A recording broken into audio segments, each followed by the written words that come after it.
اهلا بكم في حلقة جديدة نارية من قناة زياد سبورت.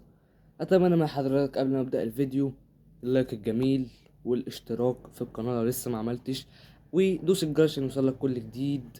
يلا بينا نبدأ الفيديو. النهاردة عندي 4 مواضيع مهمين جدا يخصوا الكرة المصرية. هنبدأ بفوز الاهلي على المصري وطريقة عماد النحاس الجريئة جدا مع النادي الاهلي. النهارده الاهلي بيلعب المصري في المباريات الفاصله لمرحله التتويج بالدوري. مباراه طبعا صعبه جدا على النادي الاهلي، والمصري فاجئنا كلنا بهدف جميل جدا من صلاح محسن، ومفاجاه للنادي الاهلي. والنادي الاهلي كان بادئ بدايه مش احسن حاجه. تعامل بقى عماد النحاس هنا يدرس. تعالى رامي ربيعه، انزل يا مصطفى العيش. ايا كان بقى رامي ربيعه مصاب، يعني انا مش عارف بالظبط التفاصيل، بس رامي ربيعه طلع ونزل مصطفى العيش. انت عندك دفاع للاسف ما ينفعش يلعب كاس العالم خالص، لان هفضل زي عندي راي دفاع الاهلي كده مش هيوصل الاهلي لحاجه. فبيبدل الدفاع، مع ان يعني ما حصلش تغيير، بس هو تعامل في الملعب تعامل صحيح. بدأ يهاجم بثمان لعيبه في نص ملعب المصري وجاب جونين. شفت الكرة سهلة ازاي؟ وكمان جون اتلغى. شفت الكرة سهلة ازاي؟ بس كده. مدرب يعني بصراحة، يعني فعلا بيدل ان بعض المدربين المصريين بيبقوا فاهمين، ومش كل المدربين المصريين بيبقوا يعني بيقولوا كلام غلط او كده. لا، ده مدرب فاهم، عارف يتعامل ازاي مع لعيبه في الملعب، معاه جهاز بيحب الاهلي، بيحب هو ابن من ابناء النادي الاهلي. المدير الرياضي محمد يوسف ابن من ابناء النادي الاهلي، فالاهلي عمل كوكبه من ابناء الاهلي. فعلا هي اللي المفروض تدير الاهلي في الفتره الجايه في الدوري. وعلى فكره انا زي ما قلت لك ان الاهلي هيدوس بنزين وهياخد، وهتكون مفاجأة عماد النحاس للناس ان هو هياخد الاهلي للدوري. طبعا النهارده الاهلي بيكسب 4-2، مباراة مثيرة. بعد كده الاهلي بيجيب جونين زي ما انا قلت، طبعا امام مع عاشور بيجيب جون وبيبقى متعادل مع ناصر منسي 10 اهداف. وبعد كده بقى جون من غلطة محمود جاد. كل ده الاهلي ضغط شرس، بيجيب جون من غلطة محمود جاد، وبين الشوط الاول 2-1 بعد نصف ساعة ولا اروع من عماد النحاس والاهلي.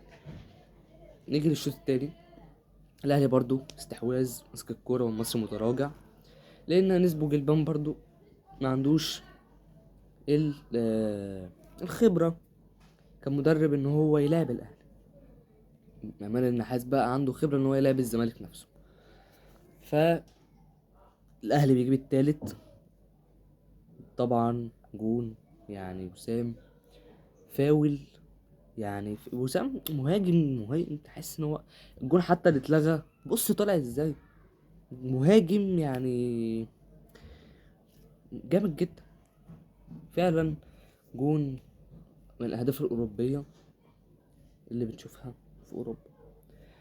بعد كده امام عاشور بيلبس باهر محمدي ضربة جزاء وبيجيب عشان يبقى متصدر هدافين الدوري ب 11 هدف. وفي حاجه استوقفتني ان في ماتش واحد في اوروبا بيجيبوا 13 هدف، واحنا لاعبين الدور الاول كله وتلات او 4 ماتشات من الدور التاني، يعني قول 20 ماتش او 21 ماتش. الهداف جايب 11 جون لوحده. طب يعني الفرقتين بيلعبوا ماتشين بس جابوا 13 هدف، واحنا في 20 مباراة جايبين 11 هدف.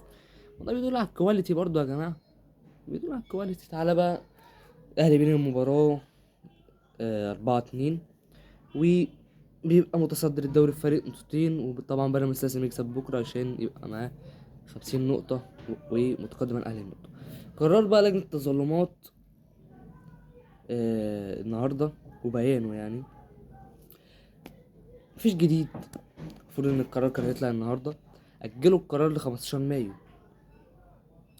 في بعض الناس قالت لك ان هو مستنيين الاهلي يتعثر او يشوف الاهلي استفاد من ال3 نقط دي ولا لا، وكلام كده يعني غريب. هو لجنة التظلمات دي ايه لازمتها؟ طيب سؤال عايز رد عليه.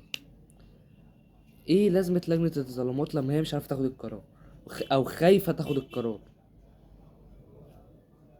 طب ما هتلاقي الزمالك ماتش بيراميدز انسحب خلاص، محدش هيقدر يخصم منه 3 نقط بس، كده كده احنا ضامنين الكونفدرالية بقى. فبصراحة الواحد مستغرب آه، من اللي بيحصل يعني في الكرة المصرية.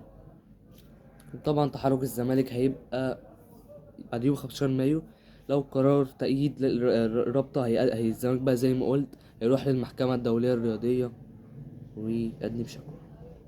وهفضل عند برضو اخباري يعني اللي انا بقولها لحضرتك ان هيتم خصم 3 نقط من الاهلي بس مش من لجنة التظلمات، من المحكمة الدولية الرياضية. نيجي بقى لمغامرة ايمن الرمادي مع الزمالك. كابتن ايمن مدرب كبير جدا ومعاه شهادة من الاتحاد الاوروبي، وراجل نازل التدريب في حماس وفي فرحة ونازل يعمل حاجة.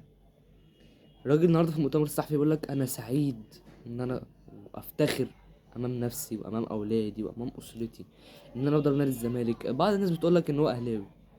طيب حتى لو اهلاوي، هل هيفضل مصلحته الشخصية على انتمائه مثلا او على مصلحة فريق اخر او مصلحة حد اخوه حتى؟ لا، هيفضل مصلحة نفسه. هو ضرب الزمالك وهيعمل كل حاجة عشان ياخد بالزمالك كاس مصر و آه، يوصل يعني الزمالك طريق صحيح. ما هو الزمالك ممكن يجدد له، ما هو الزمالك ممكن يجدد له ويقعد مع الزمالك ويبقى نجاح تاريخي بالنسبة له. هو ليه بنوقع اي مدرب يعني لجمهور الزمالك بقى؟ ليه بنوقع اي مدرب قبل ما هو يمسك؟ يا جماعه انا راجل واضح جدا ان هو جاي يعمل حاجه، سيبك اهلاوي او زملكاوي، جاي يضرب نادي الزمالك هيبقى زملكاوي خلاص. فان شاء الله مغامره جديده من ايمن الرمادي مع الزمالك، وان شاء الله يكون الزمالك للطريق الصحيح اللي الزمالك معودنا عليه. سيبك من ال5 سنين اللي فاتوا، الزمالك معودنا عليه من 2020 ومن اول كده الزمالك مش موجود خلاص، او من 2022 الزمالك مش موجود. نيجي بقى يعني عايز اتكلم حاجه كده سريعه. النادي الاسماعيلي، بستغرب لما بعض الناس بيقولوا لي هو ليه ما ينفعش يهبط او ليه يهبط عادي، او هو مين اللي هيبقى موجود؟ مين بقى الجماهير اللي هتبقى موجوده في الدوري المصري؟ هل بيراميدز؟ هل سيراميكا؟ هل البنك الاهلي؟ هل مودرن سبورت؟ هل انبي؟ مين تاني؟ هل بتروجيت؟ هل فاركو؟ في انديه كتير قوي شركات. الانديه الجماهيريه كلها الزمالك، الاهلي، الاسماعيلي، المصري، الاتحاد السكندري. ايه بقى وغزل المحله؟ ايه بقى يا جماعه؟ مينفعش. شايفين الجمهور ده امبارح كله ايه يعني؟ ما صعب ان هم يهبطوا، ان شاء الله مش هيهبطوا. وصلنا لنهايه الحلقه واتمنى ان انا اكون فدت حضرتك، واستنى مع حضرتك اللايك الجميل بتاع حضرتك والاشتراك لو مش عامل اشتراك، عشان هيكون في مفاجآت ان شاء الله كتيرة في القناة. ودوس الجرس عشان يوصلك كل جديد. وسلام. سيادة سبورت موجودة دايما معاك.